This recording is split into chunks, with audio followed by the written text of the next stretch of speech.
संगमनेर तालुक्यातील वडगाव-पाण येथे दत्तधाम सरकार म्हणून प्रसिद्ध असलेल्या भोंदू महाराजाचा अखेर पर्दाफाश झालाय. राजेंद्र गडगे या तथाकथित महाराजावर पोलिसांनी गंभीर गुन्हा दाखल करत त्याला ताब्यात घेतलाय.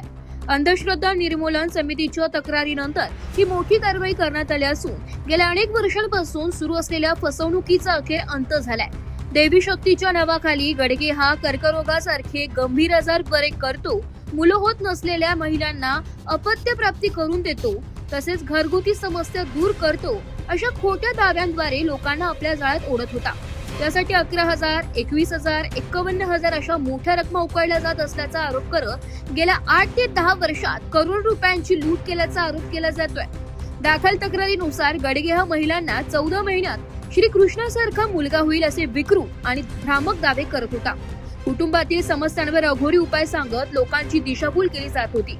विशेष म्हणजे या सर्व प्रकारांचे व्हिडिओ सोशल मीडियावर लाईव्ह दाखवले जात होते. तरीही इतक्या काळ कोणतीही ठोस कारवाई का झाली नाही यावर आता प्रश्नचिन्ह उपस्थित होत आहे. त्या प्रकरणी राजेंद्र गडगे, डॉक्टर मोहनपुरी, ज्ञानेश्वरी गडगे, सूरज शिंदे आणि मधुकर शिंदे अशा 5 जणांवर गुन्हा दाखल करण्यात आलाय. यापैकी गडगे आणि त्याचा सहकारी मधुकर शिंदे यांना पोलिसांनी ताब्यात घेतलं असून पुढील तपास पोलीस निरीक्षक प्रवीण साळुंखे करीत आहे. भारतीय न्याय संहिता, महाराष्ट्र अंधश्रद्धा निर्मूलन कायदा 2013, drugs and magic remedies act आणि मेडिकल प्रॅक्टिशनर कायद्याअंतर्गत ही कारवाई करण्यात आली आहे. दरम्यान ज्या नागरिकांची या भोंदू महाराजाकडून फसवणूक झाली आहे त्यांनी पुढे येऊन पोलिसांशी संपर्क साधावा असे आवाहन करण्यात आले.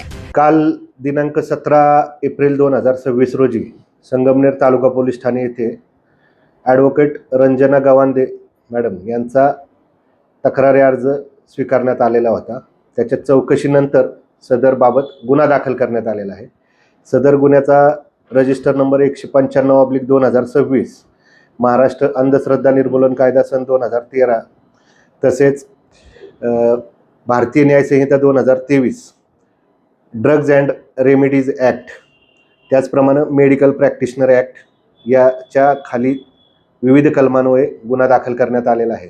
सदर गुन्ह्यात मंत्रशक्तीद्वारे, तंत्रशक्तीद्वारे लोकांच्यावर उपचार करण्याची काही यूट्यूबला व्हिडिओज शेअर झालेले आहेत आणि वेगवेगळे सोशल मीडिया यावर सुद्धा ते शेअर झालेले आहेत. त्यानुसार जे राजेंद्र बापू गडगे राहणार वडगाव-पाण, त्याचप्रमाणे मधुकर शिंदे राहणार रहीमपूर संगमनेर, या दोघांना कालच्या जो गुन्हा दाखल झालेला आहे त्या गुन्ह्यात अटक करण्यात आलेली आहे.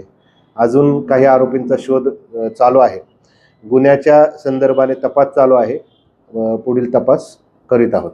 गेल्या अनेक दिवसांपासून हे व्हिडिओ सोशल माध्यमात व्हायरल होत होते. तसंच त्याने खंडणी देखील मागत असल्याचा एक व्हिडिओ स्वतः बाबाने प्रसारित केला होता. या संदर्भात आता पोलीस काय कारवाई करणार? एका व्हिडिओमध्ये मधुकर शिंदे नावाचा व्यक्ती आणि सदर गडगे महाराज या दोघांचे आणि अजून 2 लोकांचे व्हिडिओमध्ये दिसत होतं की पोलिसांचं सुद्धा नाव त्यांनी घेतलेलं होतं. त्याची सुद्धा तपासात कारवाई करायचे आपण ही दक्षता घेत आहोत. आज रोजी दोन्ही आरोपींना अटक केलेलं आहे. मान्य न्यायालयात हजर करीत आहोत. अंधश्रद्धेच्या नावाखाली जनतेची फसवणूक करणाऱ्यांवर खरंच कठोर कारवाई होणार का, की पुन्हा एकदा अशा प्रकरणावर पडदा टाकला जाणार? संपूर्ण महाराष्ट्राचं लक्ष आता या प्रकरणाकडे लागलंय. नवतेज महाराष्ट्रासाठी अमोल वाघमोडे, संगमनेर.